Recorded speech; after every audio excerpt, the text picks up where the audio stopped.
পদ্মজা পর্ব ৬ লিখেছে ইলমা বেহেরোজ। রাতে ঝড় এসেছিল। লাহারি ঘরের পেছনে তৈরি পথ বন্ধ হয়ে গেছে গাছের ডালপালা দিয়ে। মোর্শেদ রাতে বাড়ি ফেরেননি। হেমলতার একার পক্ষে সম্ভব নয় পথ খালি করার। তাই পদ্মজা পূর্ণা স্কুল থেকে বাড়ির সামনে দিয়ে ফিরছিল। উঠোনে শুটিং দলের সবাই ছিল। পদ্মজার মাথা নত হয়ে থেমে থেমে কাঁপতে থাকে।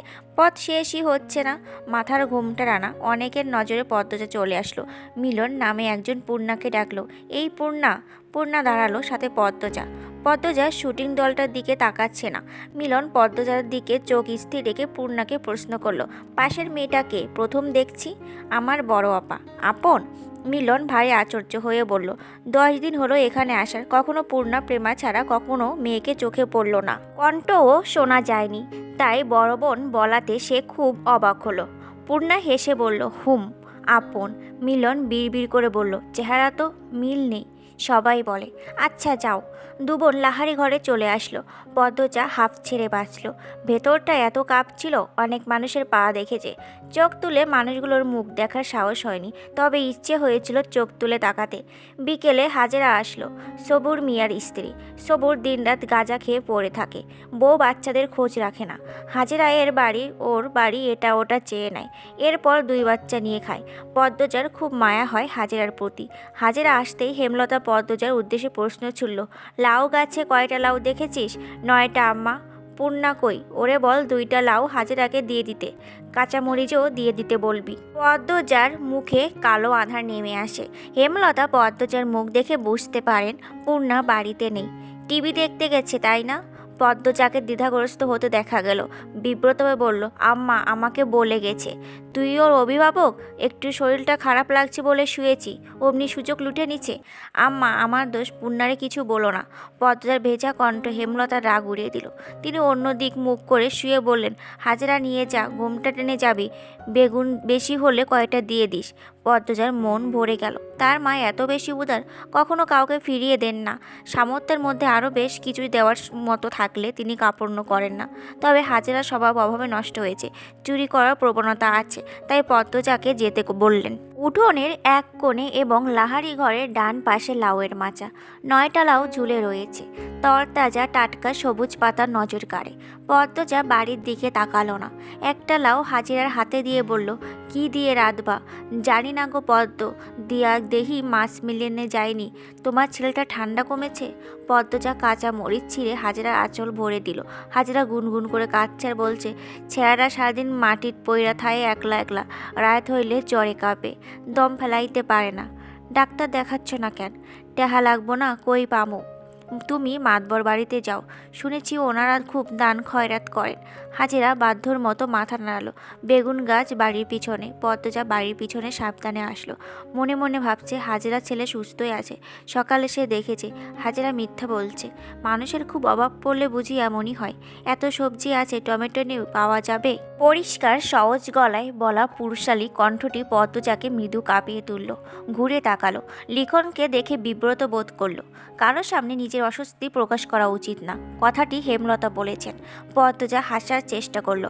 জবাব দিল, এই বর্ষাকালে টমেটো কোথায় পাবেন? বর্ষাকালে টমেটো চাষ হয় না। টমেটো শীতকালীন ফসল, গ্রীষ্ম বর্ষাতেও পাওয়া যায়। পদ্মজা অস্বস্তি লুকিয়ে রাখতে পারছে না। স্কুলের শিক্ষক আর খুব আপন মানুষগুলো ছাড়া কোনো পরপুরুষের সাথে কথা কখনো বলা হয়নি। লিখনের সাথে কথা বলতে গিয়ে তার জবান বন্ধ হয়ে যাচ্ছে। সে চুপচাপ বেগুন বুঝিয়ে দিল হাজেরাকে। লিখন বলল, আমি তো গতবার বর্ষাকালে টমেটো সালাদ তৈরি করেছি। হয়তো টমেটোর জাত আলাদা ছিল, সাধারণত আমাদের শীতকালেই টমেটো হয়। কথা শেষ করে দ্রুত লাহারি ঘরে ফিরল সে। মনে হচ্ছে পরপুরুষের সাথে কথা বলে ঘোর পাপ হয়ে গেছে, পাপ মোচন করতে হবে। ঘরে ঢুকে ঢকঢক করে 2 গ্লাস পানি খেলো। হেমলতা ঘুমাচ্ছেন, নয়তো পদ্মজার মুখ দেখে নির্ঘাত বুঝে যেতেন কিছু একটা ঘটেছে। পদ্মজা ভক্তি নিয়ে আল্লাহ তাআলার প্রতি শুকরিয়া আদায় করলো। হেমলতা সালোয়ার কামিজ সেলাই করছিলেন, তখন বারান্দার সামনে একজন পুরুষ লোক এসে দাঁড়ালো। হেমলতা শাড়ির আঁচল মাথায় টেনে নিন। জিজ্ঞাসাসূচক দৃষ্টি নিয়ে তাকান। লোকটি হেসে বলল, আমি মিলন, শুটিং দলের। হেমলতা জোরপূর্বক হাসলেন। আর চোখে পদ্মজা ঘরের দিকে তাকান। পদ্মজা ঘুমাচ্ছে, দরজাটা লাগানো উচিত। কোনো দরকার? না, এমনি দেখতে আসলাম, কতদিন হলো আপনাদের বাড়িতে উঠলাম আর এদিকটায় আসা হয়নি। হেমলতা পেঁচিয়ে কথা বলা পছন্দ করেন না। সরাসরি বলে উঠলেন, এদিকে আসা নিষেধ, আপনাদের বলা হয়নি? মিলনের চোখে মুখে ছায়া নেমে আসে। সে অপমান বোধ করলো। আমতা আমতা করে বলল, আচ্ছা আসছি। মিলন স্থান ত্যাগ করলো। যাওয়ার পূর্বে তার তীক্ষ্ণ চোখের দৃষ্টি হেমলতার নজর এড়াতে পারল না। হেমলতার চোখ বুজে জীবনের হিসেব কষেন। এরপর ঘুমন্ত পদ্মজার দিকে তাকান। পূর্ণার চেয়ে পদ্মজার বেশি আগ্রহ শুটিং দেখায়। টিনের ছিদ্র আরও দুটো করেছে। লিখন শাহকে দেখলে তার মায়াময় কোমল অনুভূতি হয়। এই অনুভূতির নাম সে জানে না। শুটিংয়ে লিখন শাহ কত ভালোবাসেন চিত্রা দেবীকে। পদ্মজার দেখতে খুব ভালো লাগে। পূর্ণা তেলের বোতল নিয়ে বলল, আপা তেল দিয়ে দাও না। সোনা বোন একটু দাঁড়া।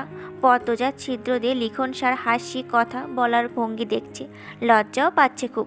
সময়টাকে থামিয়ে দিতে ইচ্ছে হচ্ছে। এই আপা, পরেও তো দেখতে পারবা, দিয়ে দাও না। আর একটু, শুটিং শুরু হচ্ছে, একটু। পূর্ণার বিরক্তিতে রাগ হয় খুব, কিন্তু সে তার আপাকে কিছু বলবে না।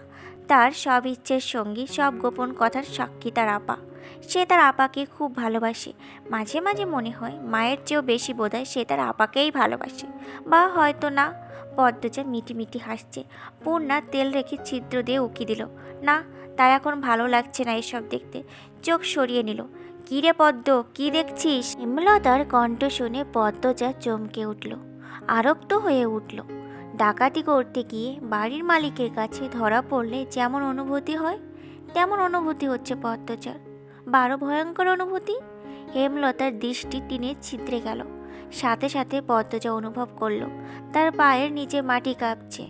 পূর্ণা ভয়ার্ত চোখে একবার মাকে একবার বোনকে দেখছে। ছিদ্রের গুরু তো সেই। পদ্মজা উপন্যাসের আগের পর্বগুলো আমার চ্যানেলে আপলোড করা আছে। যারা এখনও আগের পর্বগুলো দেখোনি তারা গিয়ে আমার চ্যানেল থেকে দেখে নেও। আর যারা চ্যানেলে নতুন আছো, চ্যানেলটি সাবস্ক্রাইব করে রাখো। আরও নতুন নতুন গল্প এখানে দেওয়া হবে।